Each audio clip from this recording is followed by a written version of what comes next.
Il y a Nancy Pelosi, l'ancienne présidente de la Chambre des représentants, qui parle de Trump dans son dernier livre, comme d'une personne déséquilibrée qui aurait même perdu la tête. Selon elle, il y a même des médecins et des psychiatres qui douteraient de sa santé mentale. C'est-à-dire qu'aujourd'hui, on nous dit, en plus, on ne parle pas de sa santé mentale d'aujourd'hui, on parle de celle d'hier, celle lorsqu'il était président notamment, c'est dire. Donc il y a une inquiétude désormais, c'est tout nouveau, qui émerge autour de la santé mentale de Donald Trump. Oui, le problème est que ce genre d'argument, alors qu'il n'est pas neuf, même Ronald Reagan y avait eu droit à l'époque, il avait eu cette réplique en disant « Je ne vais pas faire de l'âge un argument de campagne, je ne vais pas utiliser l'inexpérience et la jeunesse de mon adversaire contre lui ». Eh bien, cet argument, on a vu à quel point il était preneur, parce que au fond, il convainc ceux qui sont déjà convaincus de ne jamais voter pour Trump. En 2016, on remonterait toutes ces vidéos, ces insultes, ces errements, il était attaqué, par exemple, sur des questions de sénilité. C'était le premier à avoir l'argument de l'âge contre lui, pour des propos totalement incohérents. Et ça n'a pas été porteur. De la même manière, il a passé toute sa présidence. Il y avait un moment, un livre tous les 6 mois d'anciens qui avaient démissionné de son cabinet ou de l'administration présidentielle qui disait qu'il y avait un dingue à la tête du pays. Ça n'a pas été porteur. Et enfin, il y a eu un moment où on a pensé que ces arguments psychologiques contre Trump avaient enfin gagné. C'était le moment où Trump était en train de perdre le contrôle du Parti républicain au profit du gouverneur de Floride, Ron DeSantis. Là, on s'était dit, ça y est, Trump a fait son heure, il est considéré comme trop vieux, trop usé, trop fou. Bon, on voit s'il en a été, il a repris la tête du parti. Oui, mais là, quand même, on parle bien de certaines formes de déficience. Regardez, Claude Blanche-Maison, on a vu la phrase s'afficher à l'instant, on va vous la remettre. Phrase de Nancy Pelosi qui dit en effet, je savais que Trump était mentalement instable parce que j'avais tout vu de près. Elle décrit son déni du Covid au début de la pandémie, puis les retards dans les prises de mesures nécessaires, sa tendance à sans cesse quitter les réunions, à jurer, à taper sur la table, ses accès de colère, dit-elle, son manque de respect envers les patriotes de notre pays, une déconnexion totale de la réalité et des événements réels, son insistance ridicule et constante sur le fait qu'il est le plus grand homme de tous les temps. En effet, la personne qui est décrite là ne semble pas être extrêmement stable. Je crois que Nancy Pelosi était particulièrement bien placée pour porter ce jugement sur le président des États-Unis de l'époque. Et en effet, ça s'est mal terminé. Est-ce que c'est quelqu'un de normal, de normalement constitué, un président des États-Unis qui récuse le résultat des urnes et qui dit qu'on lui a voté, qu'on lui a volé sa réélection? C'est quand même un peu particulier pour un président qui est censé défendre les institutions américaines, qui ensuite, dans la foulée, encourage ses partisans déguisés, non pas en gaulois, mais quand même avec des peaux de bêtes et des symboles un petit peu différents, à l'assaut du Capitole. C'est quand même aussi le signe d'un certain dérangement par rapport à la fonction qu'il exerçait et la conscience qu'il devait avoir que sa responsabilité première, c'était la défense des institutions. Et il a fait très exactement l'inverse. Par ailleurs, certains voyages pittoresques, effectivement, ont pu faire ravir les magazines, mais je suis pas sûr que son équipée en Corée du Nord ait été le signe de quelqu'un de très équilibré qui prend les conseils autour de lui. Si on va voir le Kim numéro 3, puisque c'est le 3e de la dynastie, comment faut-il se comporter? Et est-ce que c'est très raisonnable d'y aller? Il s'est totalement ridiculisé, bien entendu, puisqu'il n'a écouté aucun conseil des gens qui connaissaient le sujet. Alors, bon, est-ce que ça relève de la psychiatrie ou est-ce que ça relève, en effet, de l'aveuglement de quelqu'un qui vit dans un monde parallèle? Je crois que c'est plutôt ça. Oui. Il s'est fabriqué un univers à lui, et il vit dans une réalité parallèle. En fait, la question, elle est là, générale. C'est de savoir si, alors pardonnez mes mots, mais c'est aussi comme ça que les gens le décrivent sur les réseaux sociaux. Est-ce que Trump, aujourd'hui, est un beauf ou est-ce que c'est simplement quelqu'un qui n'a pas tous ses moyens? Alors, bon, c'est très difficile à dire. Moi, avant de dire qu'il soit fou, qu'il n'ait pas tous ses moyens, je pense que c'est un caractériel, comme on dit chez nous. Quelqu'un qui a des traits de caractère qui sont excessifs en permanence, qui ne voit que lui, qui n'écoute que lui, c'est prouvé tous les jours, pratiquement, et il n'y a que lui qui a raison. Il suffit de voir d'ailleurs qu'il avait réussi à user un certain nombre de généraux autour de lui, faisant qu'il avait ramené à côté de lui. Simplement parce qu'il n'avait pas de contredit non plus. Il n'écoute personne. Bon, on en a eu d'autres, hein, on en a d'autres, même, oui, parfois qui n'écoutent personne. Ça, c'est sûr. Hein. par exemple. Donc, on citera personne aujourd'hui. Voilà. Et donc, c'est comme ça. Maintenant, moi, je n'irai pas jusqu'à rentrer dans la campagne électorale de Nancy Pelosi, qui est dans son rôle de dire qu'effectivement, Trump est fou. Dans son rôle, elle sort de son rôle parce qu'aujourd'hui, ses attributions lui permettent de sortir de sa réserve, justement. Oui, quelque part, elle a une certaine forme de neutralité. Même si, encore une fois, elle est évidemment colorée, j'allais dire, dans son choix politique. Alors, enfin, moi, je retiendrai plutôt le thème de caractériel. On a tous connu dans nos vies les uns les autres, avec des personnes incontrôlables, qui s'estiment avoir la vérité en permanence, qui n'écoutent pas ceux qui sont autour d'eux, et qui finalement lancent parfois des politiques peut-être hasardeuses. Mais dans le cas de Trump, on n'a qu'à faire le bilan de ces 4 ans de politique, par exemple, étrangère. Alors c'est vrai, la Corée du Nord n'a peut-être pas été un grand succès, mais c'est pas quelqu'un qui a déclenché une guerre pendant 4 ans. Un caractériel un type un peu fou aurait pu le faire. D'aucuns diraient qu'il était aussi bien entouré et que ça l'a empêché de faire quelques bêtises. Voilà. Donc c'est pour ça que moi, relativement aussi, j'avais même l'impression de voir quelqu'un complètement fou. Et puis finalement, quand on voit au bilan, les 4 ans qu'il a menés, malgré ses diatribes, malgré ses écarts, j'ai pas vu que les États-Unis se cassaient la figure. Donc, si ça ne se casse pas la figure, c'est qu'il n'est pas si fou que ça. Voilà. Justement, Nancy Pelosi, Nicole Bacharan, pardonnez-moi, je confonds un peu tout le monde. Ce que dit Nancy Pelosi, là était ma question, c'est qu'à partir de 2019, on commençait à lui faire remonter, de la part de médecins, de psychologues, on commençait à lui faire remonter, je cite, que quelque chose n'allait pas chez Trump, il y avait de profondes inquiétudes sur ce sujet. C'est quand même pas rien. Là, des médecins qui disent ça, c'est pas comme si on était juste en train de débattre du caractère de Trump. Il y a quelque chose de médical là-dedans. Oui, et sur Nancy Pelosi, j'ai lu récemment dans la presse américaine un titre qui m'a beaucoup plu, qui disait la personne politique la plus dure et la plus brutale du pays, c'est une femme, c'est Nancy Pelosi. Et c'est vrai, c'est vraiment quelqu'un qu'il il faut pas énerver, il faut pas contrarier.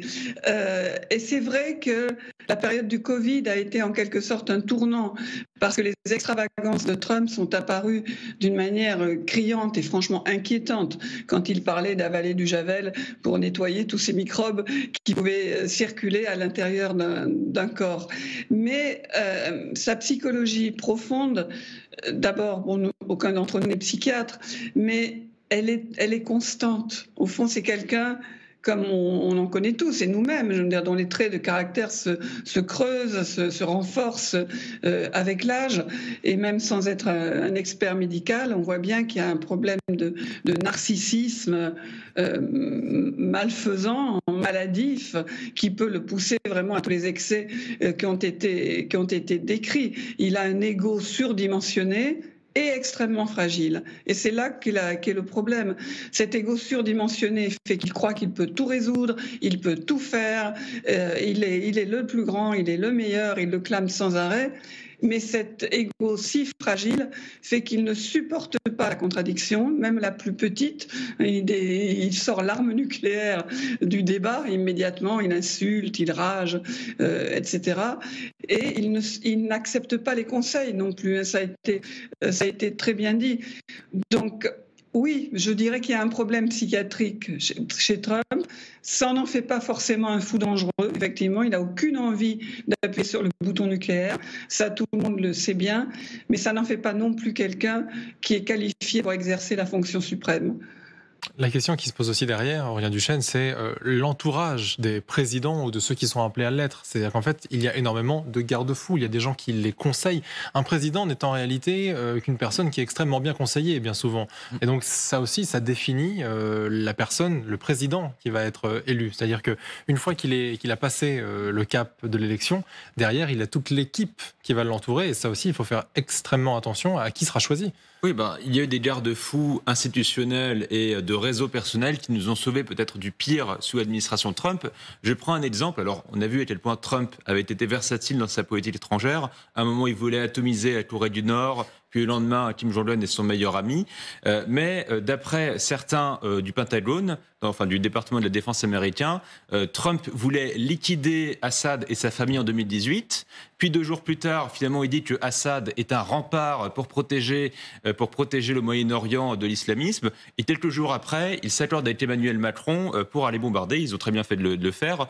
Certains sites d'armes chimiques en Syrie. Mais si Trump avait eu les pouvoirs d'un président français avec moins de contre-pouvoir et un processus de décision de commandant en chef beaucoup plus direct, on aurait pu avoir pire. Et quand vous regardez enfin, si on en revient à la campagne électorale et à l'entourage de Trump, il y en a un envers qui les attaques sur la psychologie marchent, c'est J.D. Vance, son vice-président. Parce que je ne vais pas entrer dans le détail des dossiers qui sortent sur lui, parce que c'est des choses qui sont à mi-chemin entre South Park et un épisode de The Office. C'est bien gênant. Mais les trucs qui sortent sur J.D. Vance sont, il y a cet argument, il est weird, il est bizarre. Et ça marche très bien, parce que certains déjà, notamment sur les réseaux sociaux, des influenceurs pro-Trump disent il faut débrancher J.D. Vance, c'est un poids, il est bizarre, il faut l'enlever. Les attaques envers Trump ne marche pas, ou pas assez, mais envers J.D. Vance, elle marche déjà plutôt bien.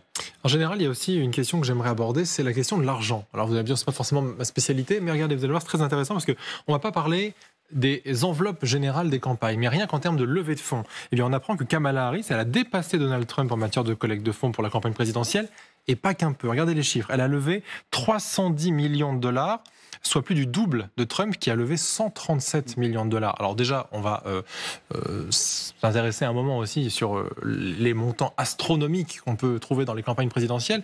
Mais là, le simple fait qu'elle ait doublé la mise nous montre aussi qu'elle est suivie par une partie des décideurs aux États-Unis. Oui, surtout qu'avant, un certain nombre de donateurs avaient retiré justement leurs fonds en fonction de l'élection potentielle, de la candidature de Biden. Ouais. Bon, alors je ne sais pas si ça prend ça en compte ou pas. Voilà. Mais d'un autre côté, moi, j'ai surtout une phrase qui est attribuée à Trump qui disait mais j'ai fait une campagne électorale contre Joe Biden où j'ai dépensé beaucoup d'argent.